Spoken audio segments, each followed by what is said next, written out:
8번 힘카드에 대해.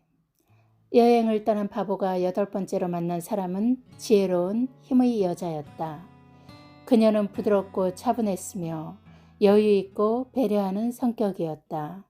예쁘게 꾸미는 것을 좋아했지만 소박하면서도 자연 친화적이었다. 늘 깔끔한 옷차림에 정갈한 분위기였지만 충분히 아름답고 신비로웠다. 그녀는 어떤 위험이 닥쳐도 당황하지 않고 부드럽고 지혜롭게 극복해 나갔다. 건강한 육체와 강한 정신력의 소유자로 매우 현실적이어서 돈과 물질을 잘 다루는 편이었다. 특히 위험한 물건을 잘 다루었고 고통을 참는 인내심이나 끈기도 탁월했다. 그녀는 모성이 강해서 아이들이나 동물들을 좋아하는 것은 물론 사나운 동물처럼 거친 사람과의 갈등이나 분쟁도 슬기롭게 해결할 줄 알았다. 상대를 자신의 의지대로 이끄는 설득력이 있었고 상대에게서 단점보다 장점을 이끌어내는 능력도 있었다. 바보가 그녀에게 다가가 물었다. 산다는 건 뭐죠? 그러자 그녀는 다부지게 대답했다. 상대를 지켜봐주고 고쳐주고 이끌어주고 칭찬해주는 거죠. 바보가 다시 물었다. 그런 힘은 어디에서 나오나요? 그녀가 신비한 미소로 바람처럼 대답했다. 바람에 흔들릴 뿐 꺾이지 않는 힘에서랄까? 거울로서의 힘카드. 거울카드 8번은 힘이다. 8은 흔히 힘의 수로 알려져 있는데 8을 옆으로 뉘어놓으면 영원성을 상징하는 메비우스의 띠가 된다. 영원하다는 것은 금이나 다이아몬드처럼 변하지 않는 속성으로서 그 자체가 힘이기도 하고 부의 상징이기도 하다. 특히 로마에서 8은 어머니 젖가슴을 상징하며 불굴의 힘인 모성을 나타낸다고 보았다. 타로카드 수비학에서 7은 완전한 결합을 위한 조화나 균형의 의미를 지닌다. 8은 그것을 기초로 한 지속성으로서 4+4로 설명하기도 한다. 즉, 땅이나 물질을 상징하는 사각형 두 개가 겹쳐진 모양으로 보거나 꼭지점이 4개인 삼각뿔 두 개가 겹쳐진 모양으로 보는 것이다. 땅이 겹쳐지든 물질이 겹쳐지든 둘 다 부의 확장이고 부는 또 다른 관점에서 힘의 확장이다. 8번 힘카드의 대표 키워드가 지혜로운 힘으로 알려진 이유는 여신이 거친 사자를 부드럽게 다루고 있는 라이더 웨이트 덱의 그림 때문일 것이다. 남자보다 힘이 약한 여자가 무게 하나 들지 않고 부드러운 손길로 사자를 제압하지 않는가? 이것이 바로 지혜로움이다. 흔히 외유내강이라는 말도 이런 여자를 두고 하는 말일 것이다. 여자의 부드럽지만 강한 힘을 비유하는 또 다른 표현으로 여자는 갈대라는 말이 있다. 남자는 바람이라는 명제와 대응하는 말로 여자의 수동성을 의미하고 있지만 갈대는 바람에 흔들릴 뿐 부러지지 않는다는 깊은 뜻이 담겨 있기도 하다. 가위바위보 게임에서 부드러운 보자기가 강한 바위를 이기는 이치와도 같다. 특히 모성은 여자가 가진 힘 중에서 가장 강하다. 그래서 나온 말이 여자는 약하다. 하지만 어머니는 강하다라는 말이다. 어머니의 무조건적이고 영원한 사랑은 끊임없이 이어지는 메비우스의 띠를 연상케 하기에 충분하다. 과연 지혜로운 힘은 어디에서 나올까? 지능에서 나올까? 아니면 지식에서 나오는 것일까? 그것도 아니면 경험일까? 아니면 사랑인가? 지혜와 관련된 에피소드 하면 솔로몬을 떠올리지 않는 사람이 드물 것이다. 두 여자가 한 아이를 두고 서로 자기 아이라고 싸운다. 이에 솔로몬은 그 아이를 반반 나눠 가지라고 한다. 그러자 가짜 엄마는 그러겠다고 대답하지만 진짜 엄마는 그럴 수 없다며 아이를 포기한다. 초나라 항우와 관련된 에피소드도 있다.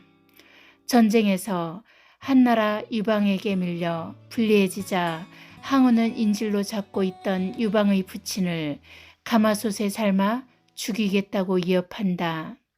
그러자 유방이 너와 나는 희왕의 명을 받고 형제가 되기로 약속했다. 그러니 너희 아버지가 나의 아버지이고 나의 아버지가 너희 아버지이다.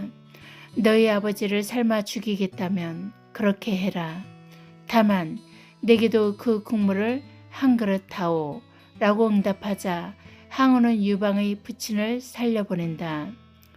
마지막 에피소드 삼국지의 제갈량에 관한 것이다. 제갈량의 뛰어남을 질투한 주유가 제갈량에게 3일 안에 화살 10만 개를 구해오라고 한다. 제갈량은 배 안에 허수아비를 가득 싣고 짙은 안개를 틈타 조조군의 진영으로 잠입해 진과 북소리로 자신들의 존재를 알린다. 놀란 조조군이 안개 속 적들을 향해 수많은 화살을 쏘자 제갈량은 자신들이 배에 꽂힌 그 화살들을 전부 뽑아 10만 개를 채운다. 이 세 이야기에서 알 수 있는 것은 지혜란 확실히 극적일 때 더욱 빛난다는 것이다. 다시 말해서 절체절명의 순간에 우리는 하늘에 간절하게 기도하면서 신의 한 수를 바라는데 이 신의 한 수가 지혜인 것이다. 하지만 신의 한 수는 신이 주는 것이 아니라 내가 만들어내는 또 다른 이가 만들어주든 인간이 만들어야 하기에 결코 쉽게 나올 수 없다. 보통의 경우에 지혜는 경험과 지식에서 나온다. 그리고 그 지혜는 최소의 비용으로 최대의 효과를 누릴 수 있을 때 더욱 값지며 사물이나 동물에 관한 것보다 인간과 관련된 것일수록 더욱 빛을 발한다. 참된 지혜는 인간의 존재 목적에 관한 것까지 아우르고 있기 때문이다. 그래서 오래 산 경험 많은 노인을 지혜의 상징으로 삼는 게 아닐까 싶다. 이 세 가지 에피소드 중 앞의 두 에피소드는 입, 즉 말로 문제를 해결하고 마지막 하나는 물리적으로 문제를 해결한다. 그 중에서 입으로 해결한 것이 더 주목받는 이유는 최소의 비용만 들인 것도 있지만 무엇보다 인간의 마음에 호소하고 있기 때문이다. 다시 말해서 그래도 내가 인간이냐 혹은 그래도 우리는 인간이지 않느냐라고 되묻고 있는 것이다. 이는 인간이라면 누구나 비슷한 마음을 가지고 있기 때문에 그 마음을 이용한 것인데 사람의 마음을 이용하면 혹은 사람의 마음을 얻으면 혹은 사람의 마음을 감동시키면 못 풀 문제가 없다고 본 것이다. 그래서 나온 말이 입으로 천냥빚을 갚는다는 말이다. 입으로 사람을 살릴 수도 죽일 수도 있다는 말이다. 말로 문제를 해결하는 지혜는 문제의 핵심이 인간의 마음에 있음을 간파하고 그것을 들여다보는 기술로서 역지사지 관점을 이용한다. 굳이 구분하자면 호랑이에게 물려가도 정신만 차리면 산다는 말이 제갈량의 에피소드나 병법에서 주로 볼 수 있는 반짝이는 아이어들은 기지라는 표현이 좀 더 합당해 보인다. 만약 당신의 거울 카드가 8번 흰 카드라면 내가 어떤 위기에 몰려 있든 벗어날 수 있다는 자신감을 가져야 한다. 가장 먼저 그 위기와 관련된 사람들을 떠올리고 그 사람들의 마음을 역지사지로 이해하거나 이해받고 설득하라. 물론 이 과정에서 끈기와 인내심을 가져야 하는데 사람의 마음은 쉽게 감동받지 않을 뿐만 아니라 감동은 간교한 깨나 술수로는 줄 수도 없고 오래 가지도 않기 때문이다. 한편 거울카드로서 힘카드는 지혜로운 관리를 통해 어려운 사건 사고를 슬기롭게 해결하게 되거나 인간관계에서 상대를 리드할 수 있게 되거나 난폭한 상대를 부드럽게 변할 수 있음을 말해준다. 또한 여자라면 미인계를 쓸 일이 생길 수도 있고 남자라면 부드럽지만 리더십이 있는 애인이나 상대를 만날 수도 있다. 물질적으로 더 풍요로워지거나 그렇게 될 수 있다고 예고하는 것이기도 하다. 힘카드의 방어기제 1번 통제 8번 힘카드는 여러 방어기제 중에서 먼저 통제와 관련지어 생각해 볼 수 있다. 통제는 불안으로부터 자신을 보호하기 위해 주변 환경이나 사건 또는 대상을 자신의 통제 아래 두는 것을 말한다. 자기 물건을 아무도 못 만지게 하는 것도 일종의 통제인데 정작 자신이 쓰려고 할 때 그것이 없어지거나 고장나는 것을 불안하게 생각하는 까닭이다. 리모컨은 항상 TV 위에 둬라고 말하는 것도 통제에 해당한다. 힘카드 그림을 보면 여성이 난폭한 사자를 길들이고 있는데 불안한 상황을 통제하는 모습으로 해석할 수 있다. 2번 투사적 동일시 또한 8번 힘카드는 여러 방어기제 중에서 투사적 동일시와 관련지어 생각해 볼 수 있다. 자기애적 방어기제인 투사적 동일시는 투사와 동일시라는 두 개념이 합쳐진 말로 투사는 남의 탓으로 돌리는 것을 의미하며 동일시는 투사자가 피투사자에게 자신의 경험이나 감정을 반영하는 것을 말한다. 예를 들어 엄마가 아이에게 너 때문에 내가 힘들다 혹은 내가 시키는 대로 하지 않으니 라고 했다면 첫 번째 너 때문에 내가 힘들다는 투사이고 두 번째 내가 시키는 대로 하지 않으니 라는 말은 투사적 동일시이다. 특히 여기서 내가 시키는 대로 하지 않으니 라는 엄마의 강한 주장이 들어있는데 이 주장은 엄마 자신의 목적이나 바람 또는 생각이다. 따라서 투사는 투사자의 문제에 그칠 뿐이지만 투사적 동일시는 투사자가 피투사자를 유도하거나 조종하려는 의도가 담겨 있다. 여기서 중요한 것은 투사자에게 의해 투사적 동일시를 당한 사람은 투사하는 사람의 일방적 감정에 끌려다니거나 동일한 감정을 갖도록 요구받는다는 것이다. 쉽게 말해서 투사자가 피투사자를 통제하는 것이다. 투사적 동일시는 다양한 표정이나 행동 또는 복잡한 언어로 표현하기도 하는데 이를 메타 커뮤니케이션이라고 한다. 투사적 동일시에는 크게 4가지 유형으로 나눈다.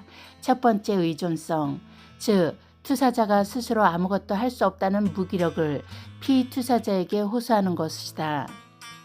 두 번째 통제형, 투사자가 자기 말에 복종하라며 피투사자에게 지배력과 통제력을 드러내는 것이다. 성을 매개로 관계를 유지하기 위해 피투사자를 유도하거나 조종하는 것이다. 네 번째, 환심사기.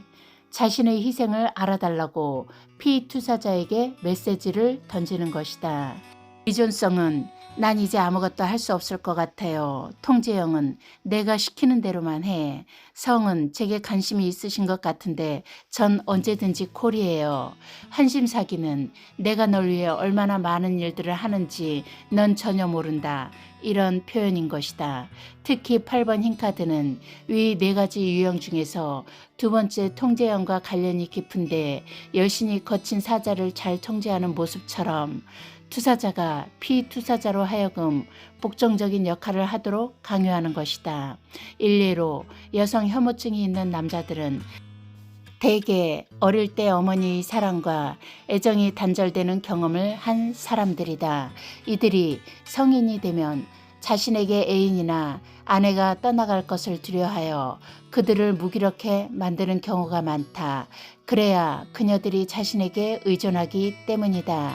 이때 여성 혐오증에 걸린 이 남자는 통제형 투사적 동일시를 사용하게 된다. 투사적 동일시는 원시적 방어 기제이기 때문에 극복하기가 쉽지 않다는 특성이 있다. 이럴 경우에는 심리상담 전문가를 찾는 것도 좋은 방법이다.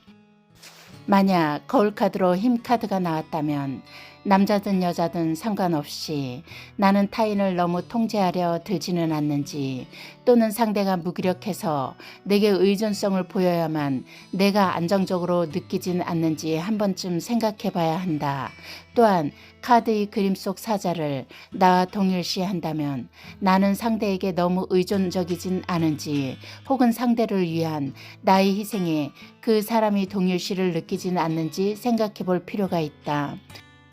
특히 힘카드는 내담자가 여성일 때 성적 에너지가 넘친다고 해석하는 경우가 많은데, 혹시 나는 이성관계에서 성을 매개로 상대와의 관계를 지속하기 위해 성적인 투사적 동일시를 자주 사용하지는 않는지도 생각해 봐야 한다. 힘카드의 점성학 사자자리. 점성학적 관점에서 힘카드는 사자자리에 대응된다.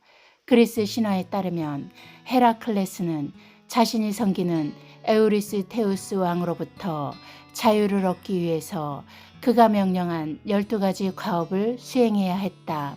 첫 번째 임무는 네메아 숲의 거대한 사자를 죽이는 일이었다. 활과 곤봉으로 사자를 제압하는 데 실패한 헤라클레스는 결국 맨손으로 사자를 목줄라 죽인 후 사자 가죽을 벗겨서 돌아간다. 사자 자리는 12별 자리 중에서 5번째 순서로 기간은 7월 23일에서 8월 22일 무렵이다. 사자 자리 천문 기호는 사자의 머리와 갈기 또는 꼬리를 의미하기도 한다. 사자는 백수의 왕으로 불린다. 12별 자리 중에서 나라는 주체의식이 가장 강해서 자신을 세상의 중심으로 여기거나 자신의 관점으로 세상을 보기 때문에 타협할 줄 모른다. 이는 세상과 구별되는 개성화로 이어지고 또 자신만의 독자적인 스타일을 추구하기 때문에 창조성으로 이어진다. 특히 사자자리의 지배성은 태양인데 태양 역시 세상의 근원이고 중심이다. 상징적 관점에서 보면 1이라는 숫자는 처음이고 근원이고 신이고 왕이다. 또한 태양 역시 태양의 중심이자 태초의 빛이고 최고의 에너지이며 신이고 왕이다. 사자 역시 백수의 왕이고 왕은 곧 신이다. 따라서 1이는 태양이고 사자라고 등식을 성립할 수 있는데, 이 등식의 대표적 의미는 중심과 절대적인 힘이다. 정리하면 점성학적 관점에서 힘카드는 나 중심, 힘, 개성 등을 상징하는데, 사자자리 기질이 너무 강하면 독단, 독재, 과시 등의 부정적인 기질을 보일 수도 있다. 거울카드로서 흰카드가 나왔다면 혹시 나는 너무 이기적이거나 지나치게 개인주의적이지는 않은지 생각해 봐야 한다. 또한 독단적이나 독재적 기질이 너무 강해 타인을 지배하려는 습관이 있지는 않은지, 아니면 예전에 잘 나가던 때를 잊지 못하고 왕년 타령만 하는 건 아닌지 생각해 봐야 한다. 힘카드 상담 활용. 38세 여자. 제가 교수가 될 수 있을지 궁금해요. 저는 전시회만 30번 넘게 한 화가입니다. 지방대를 나왔고 서울 상위권 대학에서 석사를 마쳤습니다. 지방대에서 전임 강사를 하다가 몇 년 전 그만두었고, 최근 여러 대학 임용해서 정년이 보장되지 않는 조교수직에 몇 번 응시했지만 다 떨어졌어요. 한국 사회가 다 그렇지만 특히 예체능은 인맥이 매우 중요해요. 저 같은 경우 지방대를 나왔고 석박사를 서울에서 했지만 성격이 그리 활달한 편이 못 되고 인맥이 넓지 못합니다. 미술 분야는 그래도 외국에서 석박사 중 하나는 하고 오는 게 좀 더 유리한데 전 그 점에서 별로 내세울 게 없습니다. 내세울 게 있다면 공모전에서 여러 번 입상을 했고 전시회를 계속해서 나름대로 이름을 알려가고 있다는 것입니다. 외국에서 간혹 전시회 요청이 들어오기도 하고요. 이쪽에서 워낙 유명한 사람이 많아서 아직 갈 길이 멉니다. 하지만 솔직히 말해서 제가 임용해서 번번이 떨어진 건 돈과 백 때문인 것 같아요. 저보다 실력이 낮은 친구들도 교수로 채용된 경우가 있으니까요. 물론 저도 삼류대학이나 전문대에서 교수를 하려면 얼마든지 할 수 있겠죠. 하지만 그렇게까지 해서 뭐 할까? 차라리 안 하고 말지 라는 생각을 합니다. 지도 교수님이 저를 적당한 대학에 추천해 주겠다고 해서 교수님만 믿고 있었는데 계속 이리저리 변명만 하시고 소득이 없어요. 이번에도 한 곳에 추천해 주신다고 했는데 믿음이 안 가요.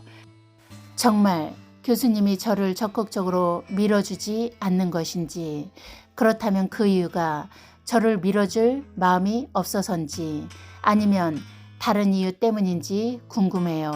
그리고 제가 정말 교수가 될 수 있을지도 궁금합니다. 그냥 포기하고 마음 편하게 그림이나 그리자고 생각했다가도 지금껏 공들인 노력이 아까워서 자꾸 집착하게 됩니다. 리더의 답변. 이제부터는 안 되는 이유 말고 되는 이유만 생각하세요. 사실 거울 카드는 점을 쳐서 합격한다 혹은 못한다와 같이 알아맞히는 것에 목적이 있는 것이 아닙니다. 물론 카드의 분위기로 합격 여부를 판단해 볼 수도 있지만 그것보다 중요한 것은 지금 내 상황에 가장 필요한 것은 무엇인가, 내가 잊고 있었던 것은 무엇인가, 나는 어떤 마음으로 문제를 바라보아야 하는가 등등 문제를 둘러싼 주변 상황과 문제의 주체인 자신을 거울에 비춰보고 성찰한 뒤 그 기초 위에서 문제 해결을 위해 새로운 방법을 모색하거나 노력을 기울이는 것입니다.